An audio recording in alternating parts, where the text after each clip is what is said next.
galata rabbi tokkicha dhagayaan guddadhee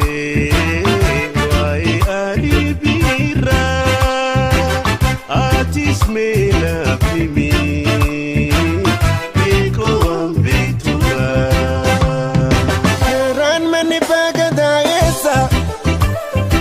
haqeen galmasaa jajjabeessa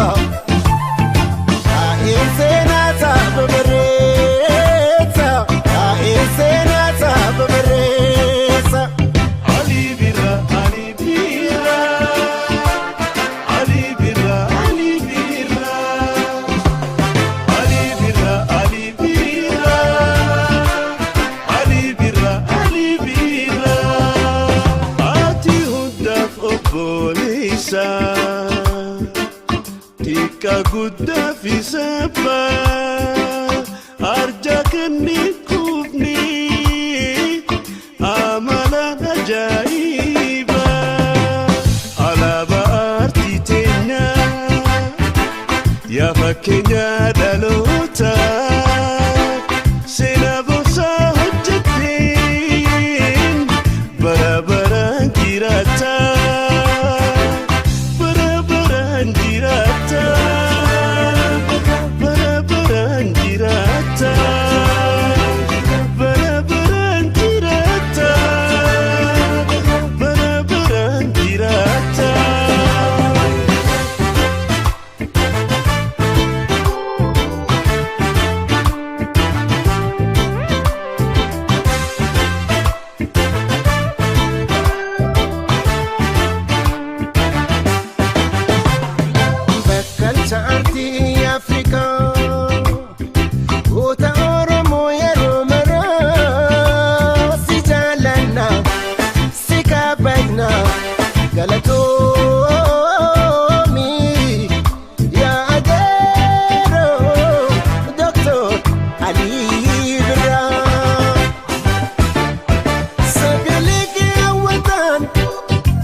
Sagale ke miidhagsee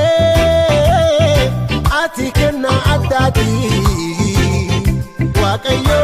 waaqayyoon nu badhaase utuba aartii ammayyaa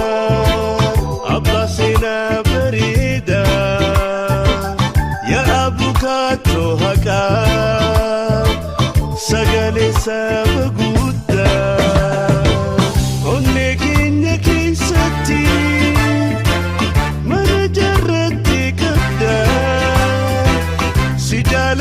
Sini bona ya gota ya ronda Bekkal saarti Afrika Gota Oromo ya romara si jalana si kabagna galato mi ya